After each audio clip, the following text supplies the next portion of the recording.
the new IBM electronic typewriter. So automatic that while you fold the letter... 50 million Americans smoke cigarettes. Most of them want to stop. With a new technique, is to become the current hit of pop fashion. There are times when you look at your parents and wonder if they even know the definition of fun. If this is you, then today's trip down memory lane will show you things your parents definitely did in the 1960s, and maybe by the end, you'll find yourself saying, wow, my parents were actually cool. Here's 20 things your parents definitely did in the 1960s. Drive-in movie nights. A typical warm summer night in the 60s meant pulling into the drive-in. It may be with a couple of friends or even a date, and the air would be full of the scent of fresh popcorn, with light from a giant screen giving the entire place a magical glow. People would pull up, adjust the speaker on their window, and settle in. You can't be alone with this experience. Expect to be surrounded by hundreds of other cars. If you went with your friends, you were trying to avoid paying for everyone, and so everyone piled in the car and a few even squeezed into the trunk. For most people, the real deal wasn't even the movie. People loved how it was a chance to hang out after a busy week, chat with friends, and laugh as the movie played without anyone shushing you like you would get in the theater. Dance for Pat. Jukebox dancing. As far as fun is concerned, jukebox dancing was the perfect way to do it. You'd walk into a diner or soda shop, hear the hum of the jukebox in the corner, and all it took was a few coins to play your favorite song. That's when the place would light up. You could hear hits from the Beatles, Elvis, or even Chubby Checker, and with a good tune filling the air, no normal person could ignore the urge to get up and sing and dance along. If you managed to pull off some crazy dance moves you'd seen on American Bandstand, you were the coolest person in the room. Hanging out at soda fountains. These spots were the perfect place for teenagers who wanted a buzz of vibes while laughing over a milkshake. You'd get the biggest gossip about the latest school dance and see who could pile the most friends into one booth. You'd get a towering root beer float or a cherry coke, or maybe go all out with a banana split. All of this for a price that would barely buy a cup of coffee today. There was a person behind the counter known as the soda jerk who knew how to mix the perfect soda, float, or sundae, and the fountains were alive with activity that are far distant memories today. All the leaves are brown.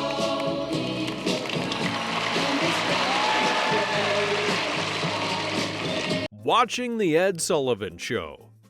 Watching the Ed Sullivan Show was something you can be sure your parents did in the 60s. It was the TV event of the week, airing every Sunday night.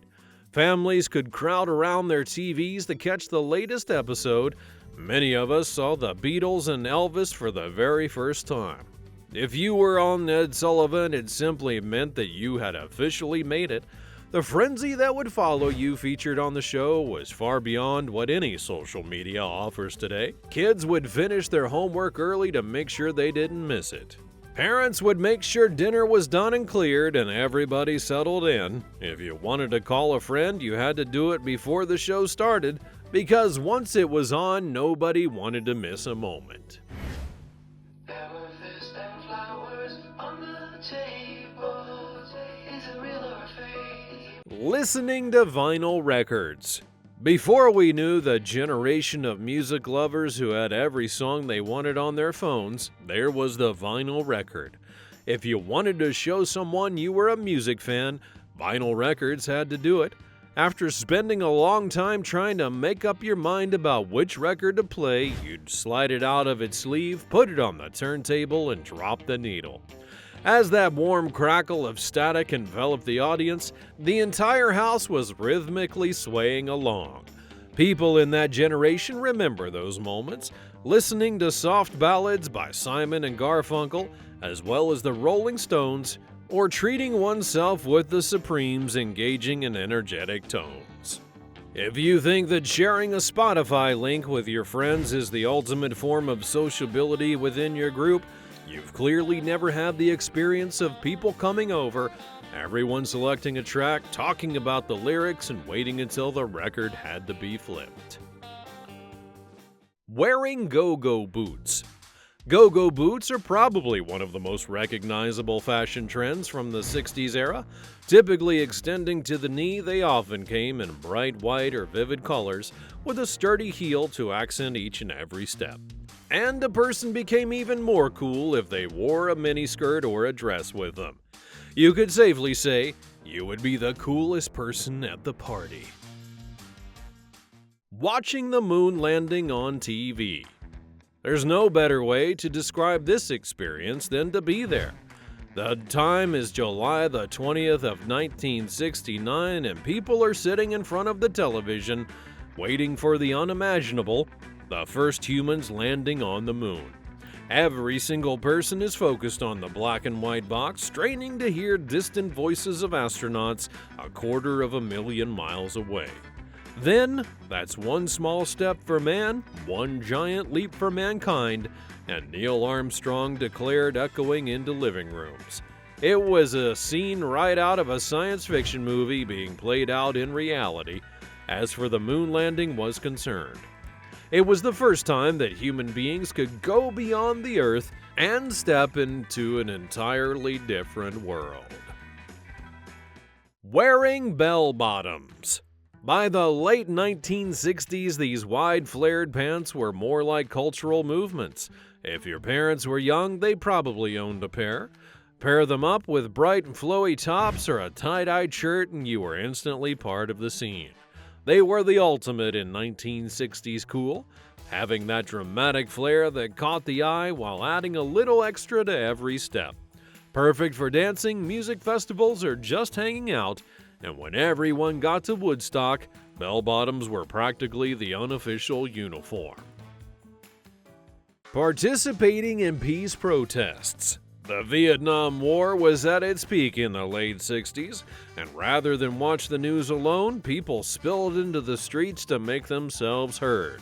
Peace protests stood out during this time as many individuals came to fight against the war with their children, parents, and whole family chanting and holding signs. To take part in a demonstration meant months of physical activity like singing, marching, listening to loud music, or giving speeches in parks and on campuses. It was not just about yelling out some slogans, it was about participants in a greater cause. Not a single individual who joined did it without understanding. They knew the cause they were fighting for and were prepared to make a change. Just look at all the ways we keep it. Come to a Tupperware party and see all the new ways you can lock in fresh. Hosting Tupperware parties. On the flip side of the public protests and activism was something a bit closer to home, the Tupperware party. If you asked your parents or your grandparents, they probably remember these gatherings as fun and social times. It was a chance for friends and neighbors to come together, catch up on the news, and share some laughs. Women would invite their friends, arrange refreshments, and turn their living rooms into small showcases for the latest colorful Tupperware. It was one of the early ways that women could earn money. Women who hosted the parties were Tupperware ladies, and if they were really good, they could even earn prizes like toasters, televisions, and trips. Hosting a party meant honing your presentation skills, making new connections, and building independence while enjoying a night of drinks, finger foods, and laughter. Smoking indoors. Smoking wasn't only allowed indoors, it was everywhere in the 60s. If people were out for a meal at work or even a family gathering, they would be surrounded by the aroma of cigarettes. Restaurants had ashtrays that sat on every table, and a fresh pack was common as the word itself. Smoking was so woven into daily life, you'd even see people lighting up at the office, in the waiting room, and on airplanes. For many, having a cigarette was as natural as drinking a cup of coffee. And people would offer each other one as a greeting, share a smoke on the porch, or light up to celebrate a special occasion. The idea of a smoke-free zone just didn't make any sense to people back then.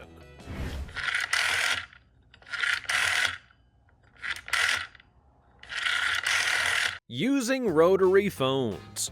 There was a time that phones weren't the small, sleek devices you carry in your pocket. In the 60s, they were the way your parents kept in touch. You'd start by picking up the handset, listening for the dial tone, and turning the rotary wheel one number at a time. Each and every spin had a sound, and if you dialed the wrong number, you'd have to hang up and start all over again. It took patience, and with no caller ID, you never knew who was on the other end of the line. A sign that you were talking to someone special is that you might find yourself wrapping that long curly cord around your finger. Collecting S&H green stamps.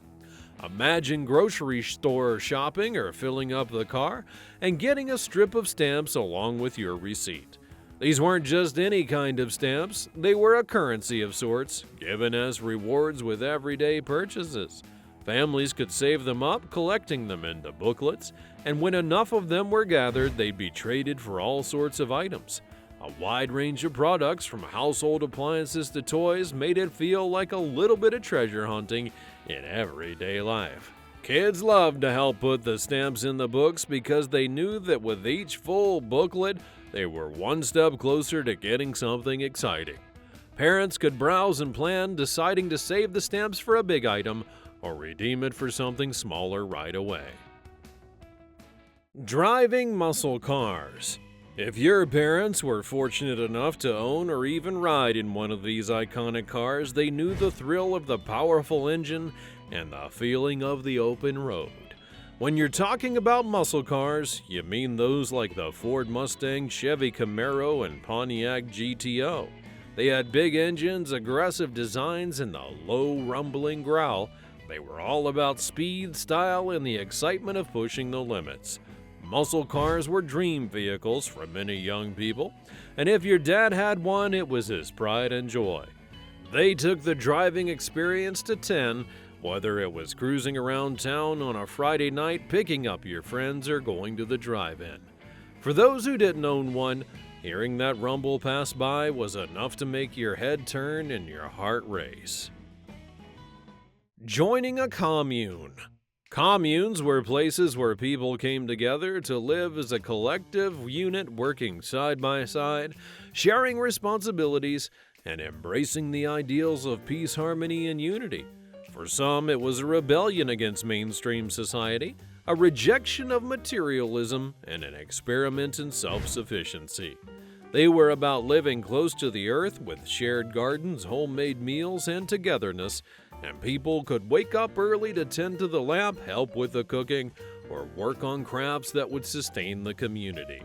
Everything was done together, from chores to celebrations, and commune life may not have been easy. It demanded hard work and a willingness to share everything, but brought a kind of freedom and a chance to live outside of society's norms.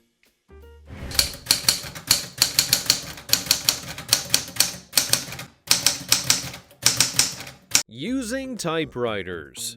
Before laptops and smartphones and even desktop computers, your parents relied on typewriters, a tool that made every letter count. Using a typewriter took skill, patience, and a good bit of force. There was no delete key, and every mistake stayed on the page or had to be corrected with whiteout. As for those who mastered it, they had a rhythm and tactile satisfaction that today's keyboards don't quite capture. Your parents, especially if they worked in an office or were students, the typewriter was essential.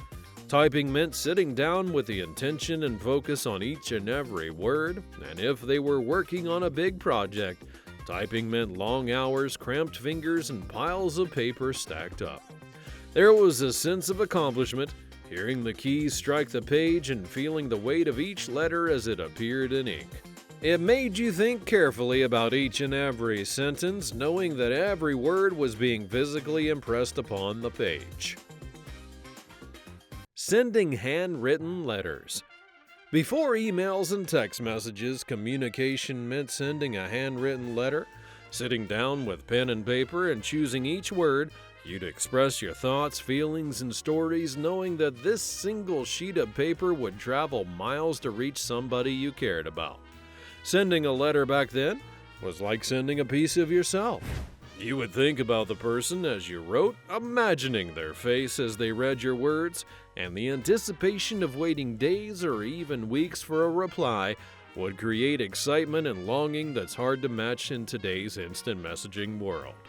For many, keeping in touch by mail wasn't only a habit, it was a cherished ritual.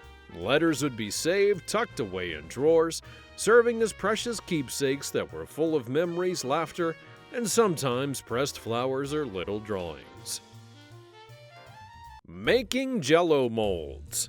If there's one culinary art that your parents or grandparents remember from the 60s, it was the Jell-O mold. Whether for a family gathering or a dinner party, Jell-O molds were the go-to dish, colorful and like edible sculptures. They'd come in bright and bold colors like lime green, cherry red, lemon yellow, and more, and they were often filled with surprises like fruit, marshmallows, and bits of cottage cheese. The real magic took place when you unmolded it, revealing that perfect, wobbly masterpiece that everybody admired before digging in. For many families, making the mold was a fun and creative project that brought everyone to the kitchen. Children loved stirring the mix, peeking into the fridge as it chilled, and picking out what fruits or extras to add. It was about creating something fun, festive, and a little bit fancy for the table, and the way that it jiggled always got a laugh. Wearing tie-dye shirts. Making a tie-dye shirt was an adventure in and of itself. Some people used white t-shirts, a few buckets of dye, and a lot of imagination. They would twist, tie, and dip, creating their own wearable works of art.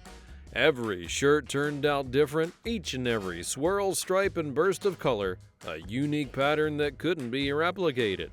They were worn with pride at concerts, protests, and gatherings, and they were a way to stand out from the crowd.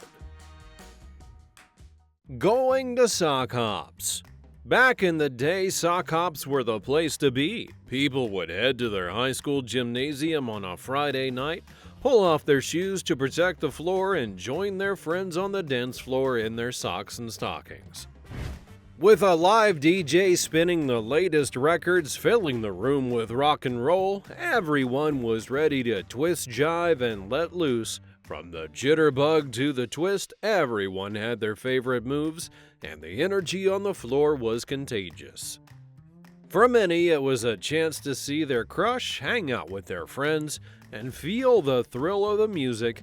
At a time when life was a bit more simple, the sock hops gave young people a taste of freedom and friendship, along with the joy of dancing without a care. Which of these features were you going to ask your parents about?